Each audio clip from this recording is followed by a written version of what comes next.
Eles zombaram dela por construir um abrigo secreto na caverna, e riam como se riam de tudo que não coubesse nas expectativas de Ridgerest. Havia risadinhas abafadas, olhares que desciam do rosto de Elisa para as luvas sujas e voltavam para o cabelo preso, como quem insistia em julgar pela superfície. Ninguém olhou para as mãos, até que o inverno começou a bater à porta da montanha. Elisa entrou na loja geral com o Scout ao seu lado, a cadela pequena abanando o rabo como se não notasse o frio que vinha de fora. O sino sobre a porta tocou e o ruído trouxe um silêncio curto, curioso. As prateleiras carregavam conservas, cordas, pregos enferrujados. O vendedor apoiou o cotovelo no balcão e ergueu a sobrancelha. Havia outras pessoas enfileiradas, pegando sacos de sal, xícaras esmaltadas. As vozes silenciaram num brilho de atenção que mais feriu do que confortou. "Vai medir uma fazenda agora, moça?" zombou Thomas Reed, condenado à voz que fazia piada do futuro.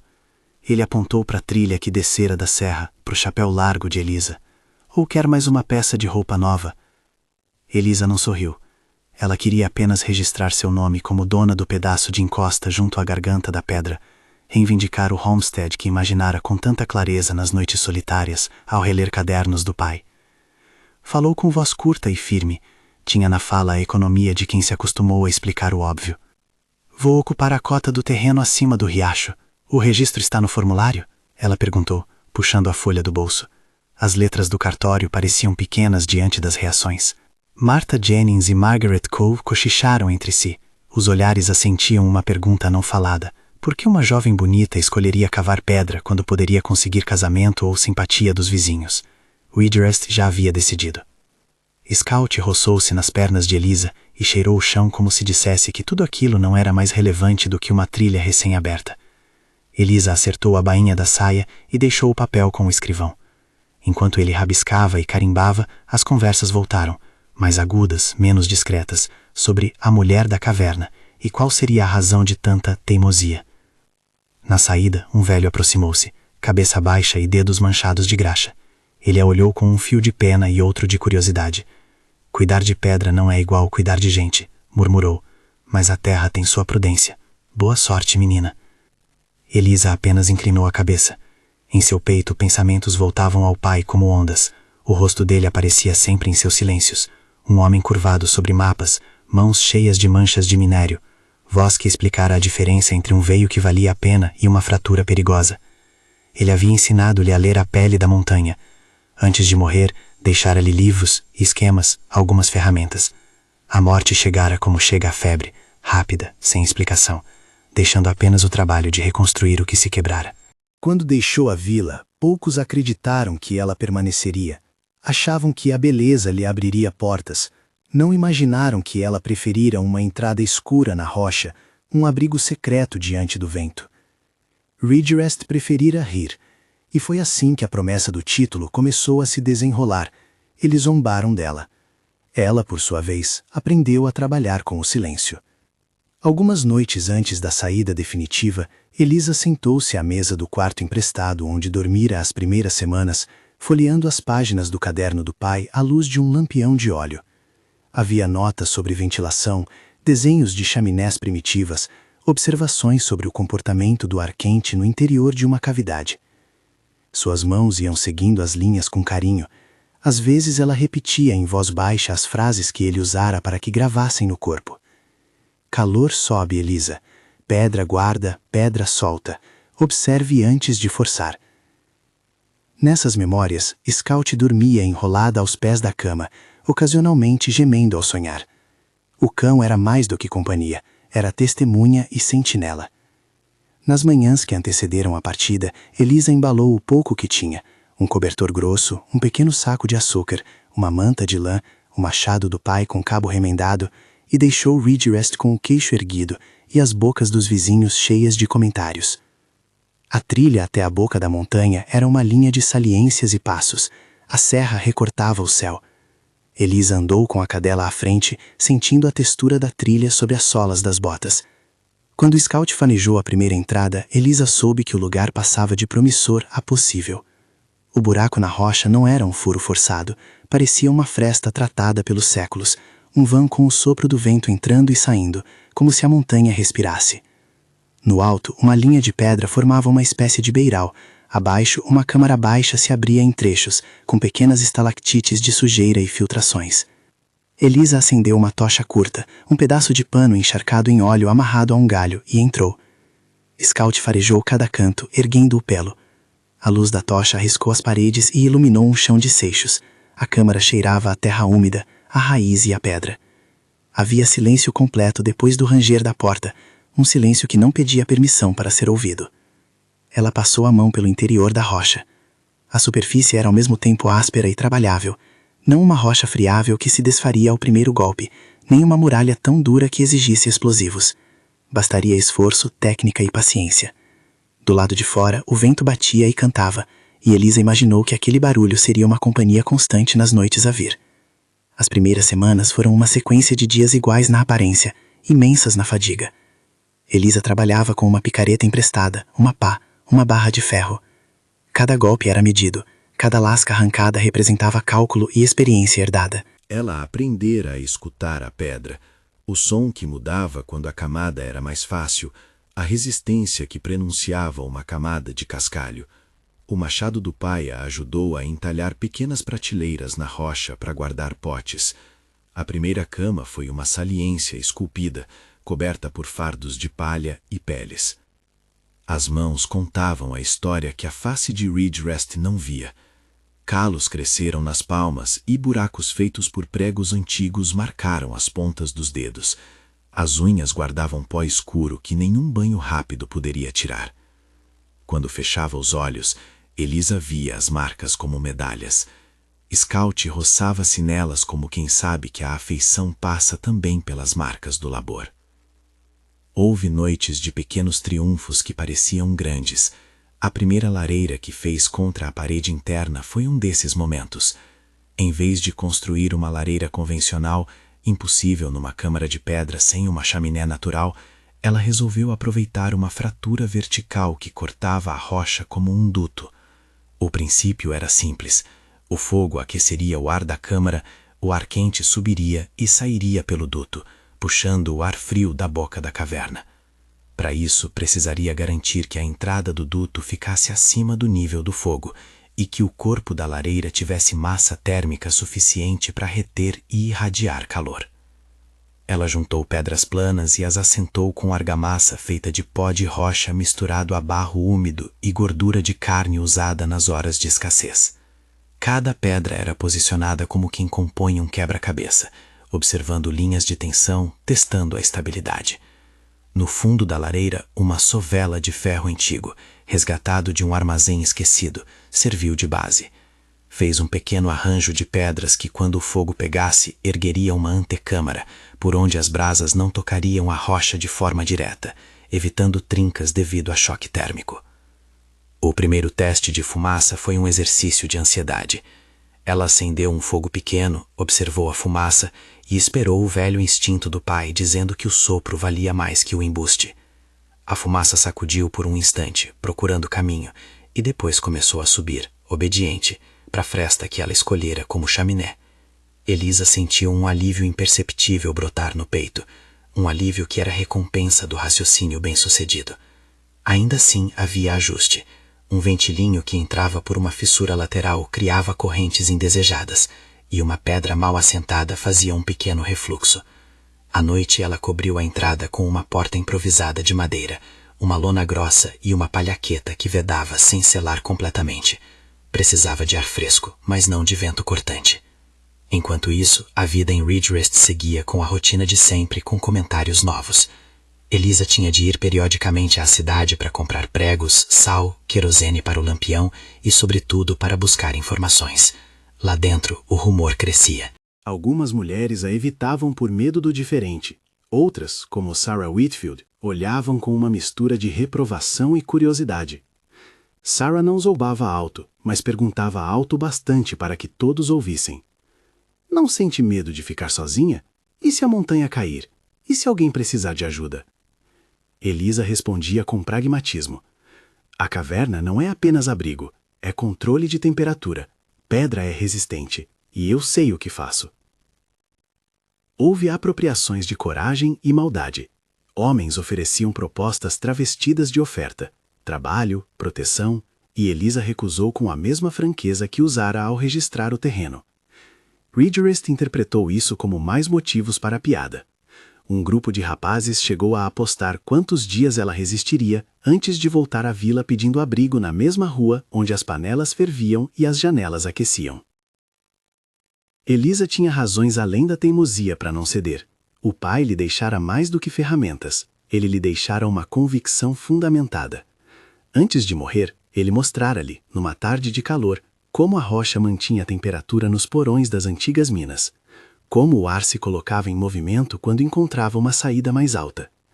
Ele lhe ensinara a importância de posicionar a cama num local que aproveitasse o calor localizado, de não colocar o fogo diretamente no centro da câmara, de observar o modo como a água escorre e forma infiltrações, de criar canais que diluíssem a umidade. Tudo isso era ciência prática, e Elisa transformava teoria em gesto. As vozes da vila, no entanto, seguiam narrando uma história diferente. A beleza de Elisa fazia os comentários parecerem cruéis. Era mais fácil rir de quem se destacava, concluíram. Eles viam em seu rosto a coisa que esqueciam de entender, as mãos. Eles não sabiam ler as palmas sujas, não sentiam o peso de uma pá na hora de esculpir o que seria sua casa. Ridgerest teria de aprender. Em uma dessas idas à loja geral, um homem novo chamou a atenção de Elisa. James Whitfield não fazia parte daquela lista de zombeteiros. Ele era um estranho, mais velho, com traje de engenheiro de viagem, papel no bolso e uma estampa de seriedade nos olhos.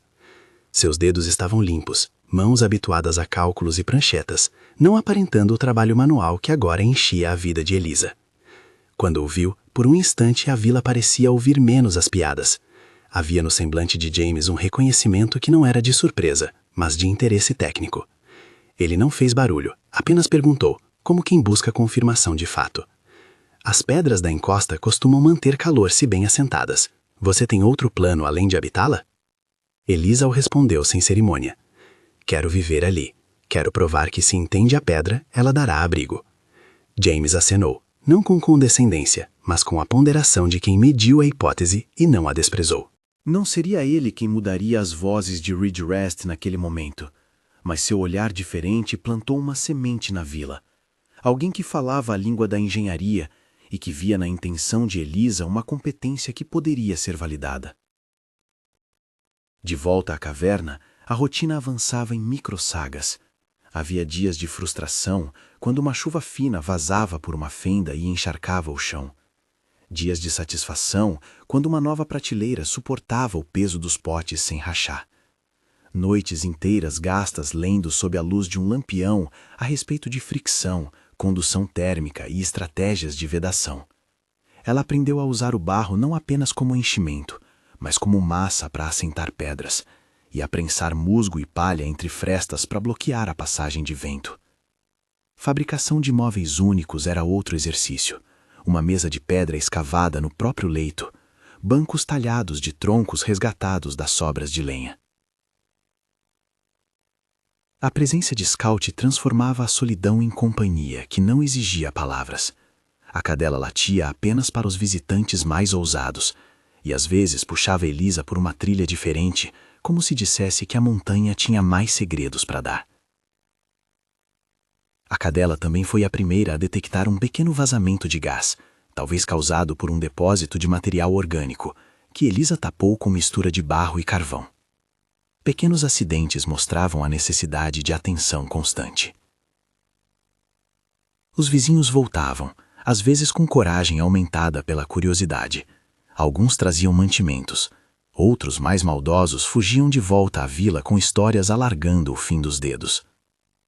Em uma tarde, um grupo de mulheres trouxe roupas e manteve distância, murmurando conselhos não solicitados sobre como uma moça deveria cuidar do lar.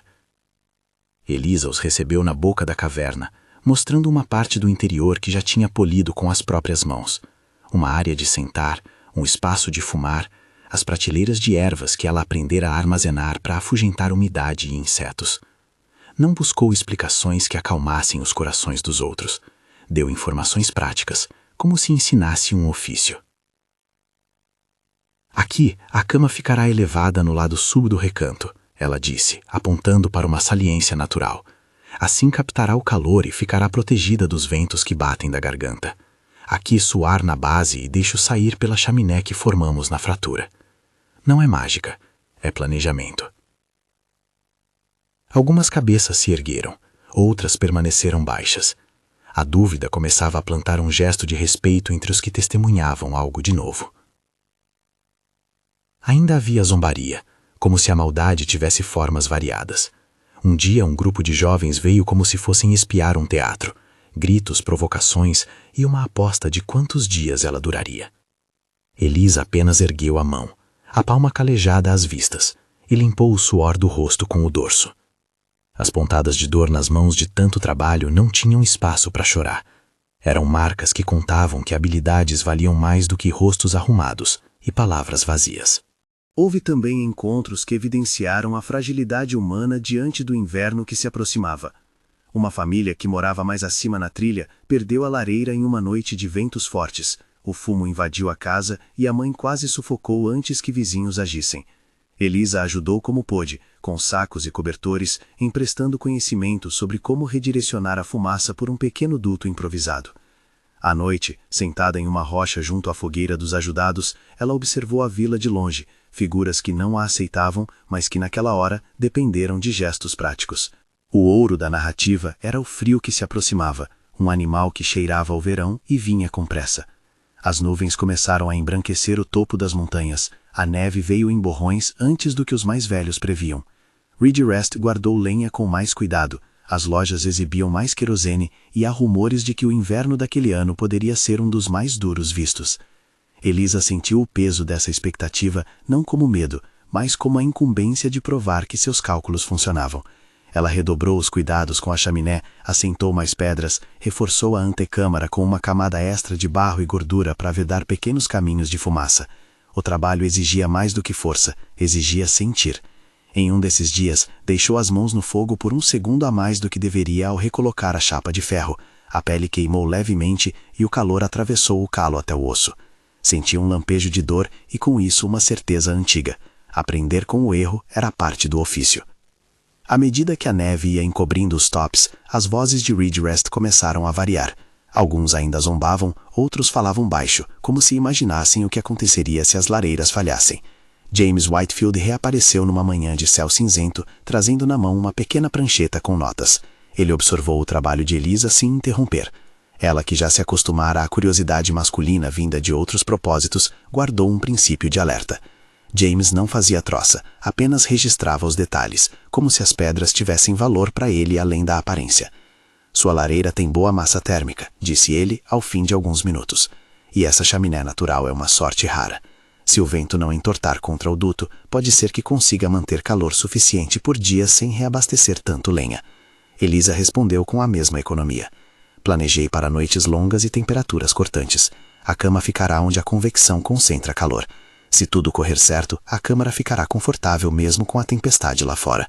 James sorriu de leve. Havia nos lábios dele a admiração que nascia do reconhecimento técnico. Não era romantismo, era avaliação. E em Ridgerest, onde a opinião pública era uma moeda de troca, a admiração de um engenheiro trouxe sussurros que começaram a substituir o deboche. As semanas que se seguiram foram de preparação. Elisa reforçou as paredes perto do piso, arranjou canaletas para dirigir água de degelo para fora da câmara, criou um pequeno pimar de madeira perto da entrada para guardar combustível seco. Cada gesto era um nó que aprendia mais ao lugar. Cada acerto, um tijolo de confiança que ela assentava sem testemunhas. E então veio o primeiro sopro sério do inverno. Não foi a tempestade total, mas ventos que lamberam a encosta com força suficiente para encher a boca da caverna de gelo fininho. Elisa fechou a porta improvisada e ficou à escuta. A cadela reclamou uma vez, depois se encolheu, como se compartilhasse o julgamento dela. No interior da câmara, o fogo queimava com uma chama baixa e constante. A lareira, alimentada por alguns ramos e por lenha seca, irradiava calor. Elisa pôs a mão acima do leito e notou a diferença.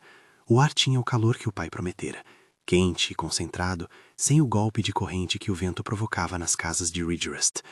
Do lado de fora, a vila falava de geadas e assombro. Do lado de dentro, Elisa limpou o rosto com a manga e olhou para as mãos. Elas tinham cortes, uma marca que o machado deixara na carne certa vez, e um pequeno pedaço de pele encravada pelo frio. Nada que não se curasse. Ela sorriu, mais para si do que para a cadela. Foi naquela noite, quando o vento começou a cantar com mais pressa, que um jovem atravessou a trilha até a boca da caverna. Ele não entrou. Ficou na margem da luz, os olhos refletindo a chama. Era Thomas Reed, o mesmo que zombara na loja. Veio mais por curiosidade do que por bondade. Ainda assim, a presença dele simbolizava um deslize do vilarejo, o primeiro visitante que não trouxe escárnio completo. "Como você consegue?" perguntou ele, voz embargada por um sopro que vinha da garganta. "Manter o cheiro da fumaça fora das roupas. Minha esposa ficou doente por causa do fumo outra noite." Elisa, com paciência de quem havia passado os meses aprendendo a respirar o próprio ofício, explicou como a chaminé funcionava, como o duto alinhado e a massa térmica criavam um caminho preferencial para o ar quente e a fumaça. Ele ouviu, coçando a cabeça. Talvez fosse o início daquele momento em que a inteligência prática começava a mover a boca de Ridgecrest para um formato menos cruel. Ainda restava o escárnio em outras bocas, e a tempestade verdadeira ainda não caíra. Mas o inverno se aproximava, e com ele a possibilidade de que a habilidade fizesse falar mais alto que o preconceito. A caverna, com suas paredes frias e o calor controlado naquela noite, parecia uma promessa contida, um segredo que, quando explodisse, faria o mundo ao redor se curvar. Elisa passou a palma da mão pelo rosto sujo, limpando a fuligem que ainda assim parecia tatuar a pele. Olhou as próprias mãos e falou baixinho para si, quase como se o pai ainda respondesse. Se eles olhassem para as mãos em vez do rosto, veriam a razão. As unhas carregavam a história do começo. Poeira preta, pequenos calos, a cicatriz que lembrava a primeira noite de trabalho. Em Ridgecrest, as conversas mudaram de tom naquela semana. Alguns, menos ousados, passaram a comentar as coisas técnicas em voz baixa. Outros, ainda escarnecedores, fizeram apostas que pareciam mais um desafio coletivo do que uma opinião. E o inverno veio a passos longos, como se estivesse medindo o terreno antes de desabar de vez. As nuvens fecharam o vale e os telhados das casas começaram a ganhar uma película branca. Elisa fechou a porta improvisada com mais cuidado, pensando em cada fuga de calor que poderia existir. Scout rosnou uma vez, depois se acomodou num cantinho perto do fogo. Ela sabia que as próximas semanas provariam não só suas teorias, mas a própria ideia de que competência podia vencer zombaria. Se esta história está falando com você, fique até o fim para ver como o inverno provou o que ela sabia. Na madrugada seguinte, com os flocos já mais grossos e a rua da vila coberta, Elisa acordou com o barulho de vento mais incisivo. A lareira aquecia e o interior da câmara mantinha uma temperatura que permitia, ao menos naquele começo, um sono sem tremulações de frio. Lá fora, os primeiros relatos chegavam pelo sopro invisível, chaminés entupidas, telhas levadas pelo vento, lares competindo para manter o fogo aceso. Elisa decidiu que era hora de reforçar a entrada. Havia uma prática antiga que sujeira e gelo podiam juntos formar uma camada adesiva nas pedras próximas à boca, conduzindo a um aumento de umidade se não fosse drenada. Ela cavou um pequeno canal de escoamento que dirigia a água de degelo para longe da fechadura improvisada. Assentou uma pedra de peso ao lado do batente para impedir que o vento forçasse a lona. Estes detalhes discretos faziam toda a diferença em noites longas. Enquanto trabalhava, um grupo de pessoas apareceu na crista da trilha. Não eram os jovens zombadores, mas alguns moradores com expressões ansiosas. Tinham perdido as chaminés ou suas casas estavam muito frias. Entre eles haviam rostos que antes riam. Agora olhavam com outra coisa, a curiosidade de quem talvez pedisse ajuda ou temesse ter que aprender rápido. A aproximação dele significava que a aprovação que vinha não era apenas de Elisa. Lá fora, uma comunidade inteira seria testada.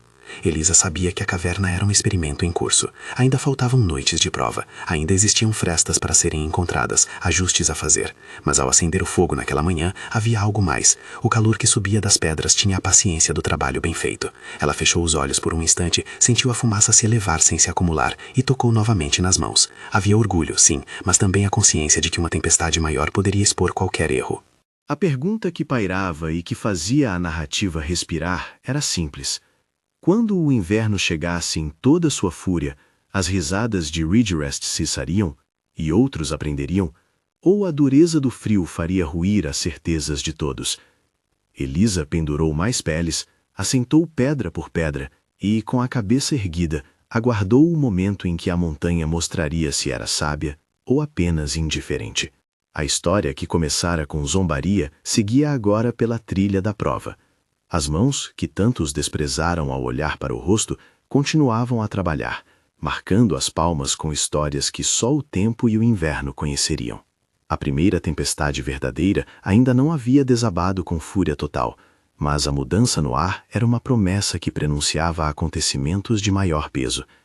Elisa fechou a porta, ajeitou a manta sobre os ombros e observou, pela fresta, o mundo lá fora se cobrindo de branco, como se a própria natureza aguardasse o momento de dar razão a alguém que, desde o início, só pedira para ser ouvida. A tempestade não chegou como conto cortês, veio como uma garganta que se fecha, como se o céu resolvesse apertar a terra até que ela confessasse sua dureza. Primeiro foram ventos que enrolavam as primeiras mantas brancas pelos campos. Depois os flocos vieram grossos com pressa. Por fim, uma parede branca subiu do vale e fechou o mundo. A trilha que levava a Ridgerest desapareceu. As casas lutaram com telhas arrancadas, chaminés que cuspiram fogo sobre as lareiras e janelas que estalaram sob o peso do gelo.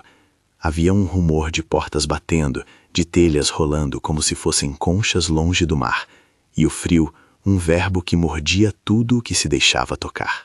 Dentro da caverna, o som era outro. A pedra ouviu a tempestade e respondeu com uma calma fria, como quem já sabia suportar anos. O fogo de Elisa era baixo, controlado, queimava na antecâmara que ela aprendera a construir, e a chaminé natural puxava o fumo com uma disciplina aprendida no exercício. O ar quente subia, circulava e encontrou recantos onde a massa térmica, o conjunto de pedras bem assentadas, guardava calor como uma promessa. A cama elevada no lado sul retinha uma zona de ar mais quente. Os cobertores e peles ampliavam esse pequeno microclima até torná-lo confortável. Ao redor, utensílios secos, potes guardados, ervas presas em feixes que ajudavam a controlar umidade e cheiro. Cada detalhe representava semanas de correção e acerto. Elisa acordou ao som de algo que não era vento, mas um tamborilar regular contra a lona da entrada. Scout já estava de pé, o pelo eriçado, os olhos prontos. Ela pôs a mão sobre a chapa de ferro perto do fogo e sentiu a diferença que fizera. O calor se mantinha, mais constante que a memória das noites anteriores. Havia uma garantia prática ali, uma camada de trabalho que, mais que proteger, dava tempo para pensar. Quando puxou a lona com cuidado, viu, pela fresta, uma paisagem onde o branco havia tomado os contornos e reduzido o mundo a sombras e silhuetas. As primeiras horas do dia foram de relatos que chegaram por vozes que bruxuleavam do lado de fora, onde moradores tentavam, com mais coragem do que juízo, sondar as ruas. Um grupo, encapuzado e trêmulo, aproximou-se e bateu leve na rocha. Thomas Reed foi o primeiro a admitir que sua lareira estava com problemas. Sua esposa tossira durante a noite. Outros trouxeram histórias de chaminés obstruídas, de pais que perderam parte da provisão, das crianças que choravam por frio sem entender por que as paredes não aqueciam como costumavam. Proteja o vento, disse Elisa a quem entrava, quando a primeira família tombou na língua da luz. Se o fogo não tem caminho certo, a fumaça volta. Vocês precisam de uma saída mais alta que o fogo. Não adianta tapar, o que se faz é guiar. Gente que há semanas zombara de seu jeito de viver sentou-se sobre pedras espalhadas e ouviu. Alguns traziam peles rasgadas, olhos encovados pelo frio. Ela ofereceu cobertores, soprou o ar seco sobre faces vermelhas e, entre tarefas, ensinou os princípios que mantinham a fumaça longe da respiração. Não foi caridade superior, foi utilidade ensinada com firmeza. Havia orgulho nisso apenas quando se lembrava de que o ofício não era vaidade, mas necessidade. Dias se sucederam como exercícios de resistência. As vidraças quebradas de Ridgerest foram remendadas com tábuas. Cavaleiros chegaram com cavalos ofegantes, puxando carroças que rangiam sobre o peso da comida. James Whitfield apareceu repetidas vezes, cada vez mais envolvido nas medidas e conferências discretas. Em uma manhã onde o vento expelia cristais como chuva, ele trouxe uma tela de ferro que havia encontrado no depósito da serraria, pequena, mas útil, e a colocou ao lado da sovela, para aumentar a área de aquecimento sem aquecer demais a rocha. Ele não fazia alarde, mediu, ajustou, perguntou com seriedade técnica. Elisa reagiu com a mesma espontaneidade que sempre tivera, aceitava o auxílio quando fazia sentido e dizia não quando via riscos. Vocês trabalham de forma muito parecida, disse James numa tarde em que o fogo já era velho conhecido que mantinha a câmara inteira numa temperatura que permitia dormir com apenas um cobertor sobre a pele. Eu calculo tensões e vocês testam o efeito. São 2 modos de conversar com a pedra. O reconhecimento dele não era um cortejo imediato, era a aproximação lenta de alguém que via competência. Entre eles houve conversas longas sobre drenagem, sobre a forma como o gelo ampliava fissuras de água e voltava a quebrar. James ajudou a traçar um pequeno sistema de desvio de água no primar externo, usando tabos e pedras para formar uma rampa que empurrava o degelo para o lado, evitando que a entrada ficasse escorregadia e perigosa. Foi um trabalho de mãos e prancheta, de medidas e força, que convergiu em respeito. Enquanto isso, Ridgecrest aprendeu a depender daquele abrigo que antes ridicularizara. Alguns, de forma mais humilde, pediram que Elisa lhes mostrasse como proceder. As primeiras lições foram improvisadas, como reforçar uma chaminé simples, como limpar o duto para evitar o retorno da fumaça, como localizar um ponto no interior da casa para que o calor subisse sem levar tudo ao fogo. Elisa falava com simplicidade, não prometia milagres, dizia os limites com clareza. Se uma casa tinha estrutura frágil, o que podia ser feito era paliativo. A pedra oferecia mais margem de segurança. Aos que tinham coragem de aprender, dava ferramentas e instrução.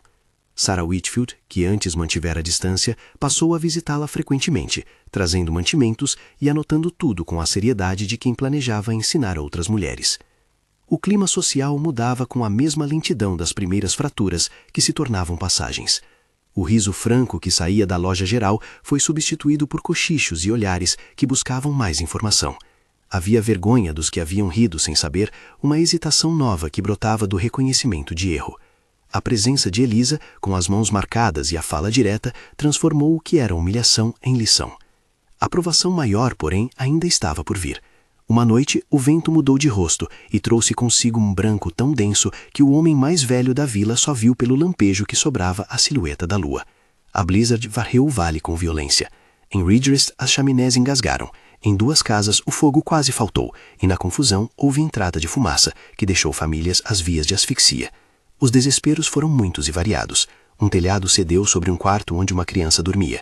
Outro teve a porta travada pelo gelo, transformando a saída em labirinto. Elisa e os que haviam aprendido com ela organizaram uma operação de resgate.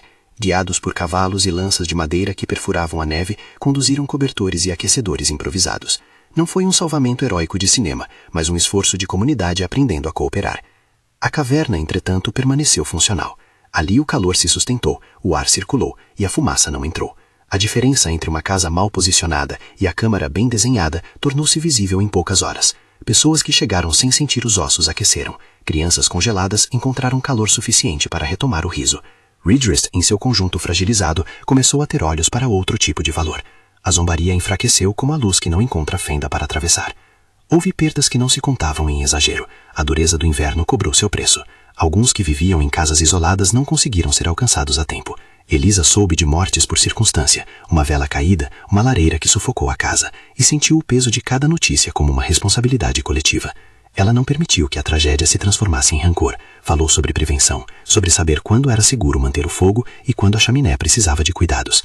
Ela ensinou sem sentimentalismo, e por isso ganhou mais respeito do que qualquer elogio retórico. Quando o pior terminou, pois as tempestades também terminam, deixam um silêncio limpo como papel branco, Ridgecrest era outra.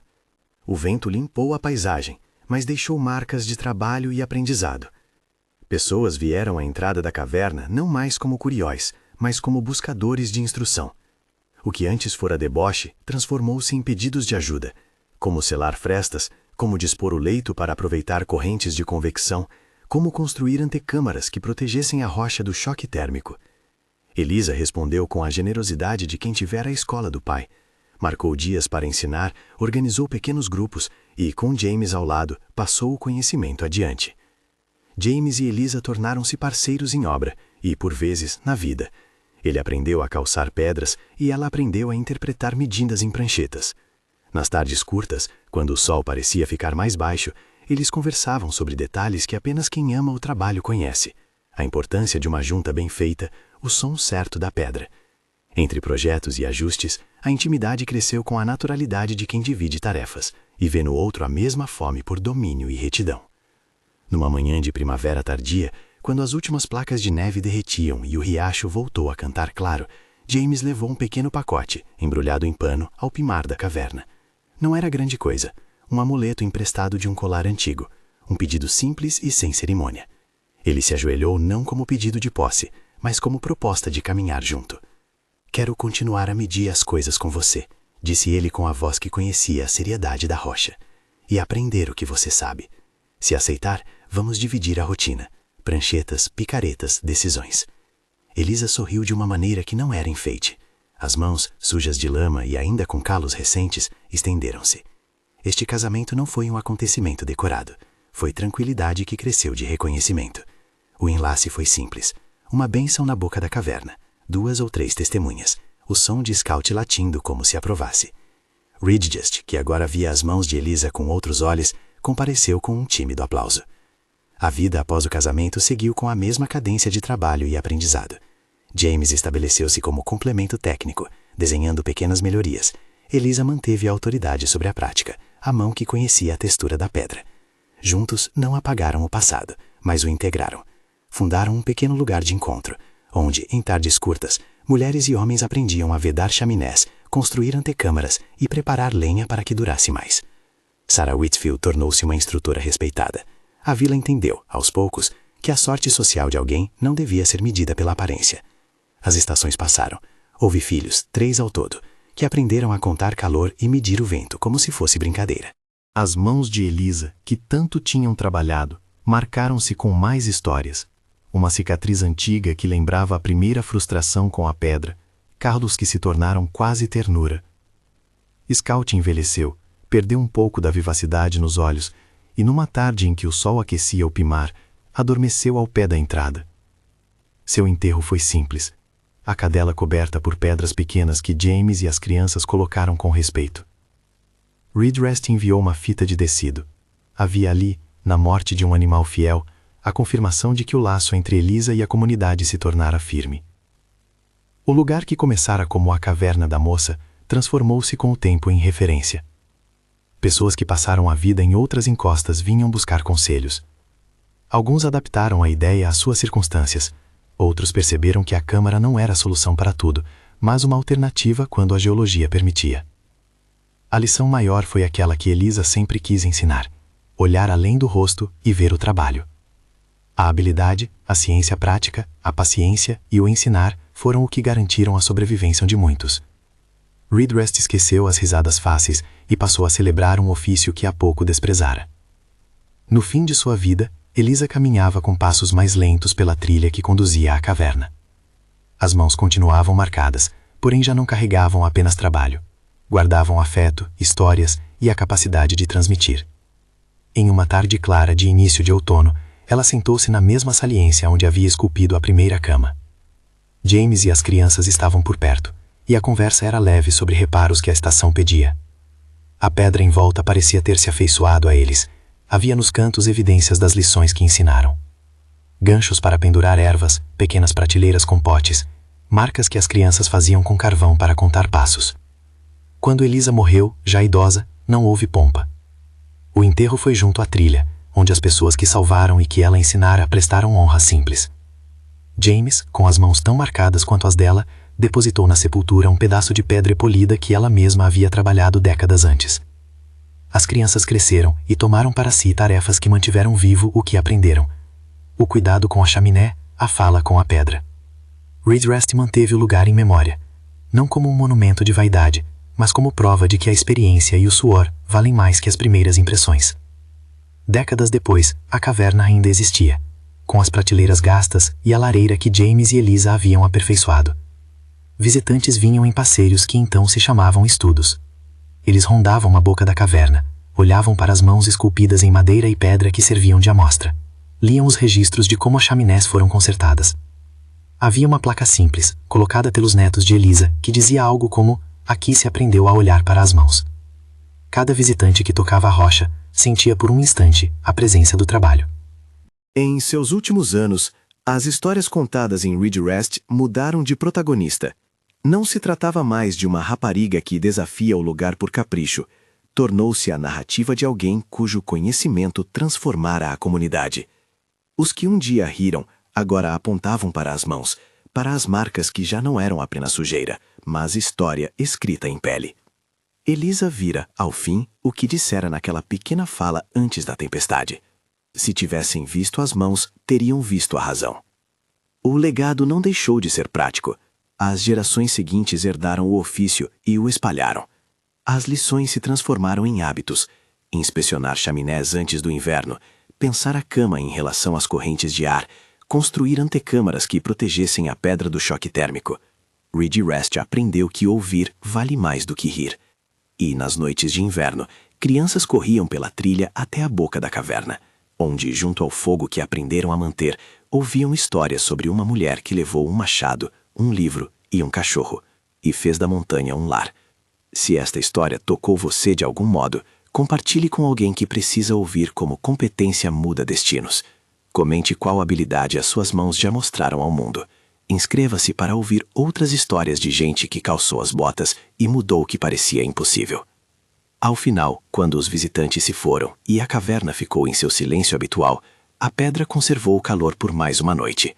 James, já velho, encostou a mão na superfície lisa e recordou a voz de Elisa, firme e prática, que tantas vezes havia explicado o caminho do ar. Ele sorriu, com a certeza que só quem viveu anos de trabalho conjunto conhece. A razão não precisou de glória, apenas de mãos que souberam fazê-la valer. Eles que riram primeiro pela aparência, aprenderam a ler as palmas. E aqueles que olhassem apenas o rosto de Elisa hoje, viam refletida nas linhas do tempo a verdade que ela sempre dissera com gesto e silêncio. A razão das coisas estava nas mãos que a construíram.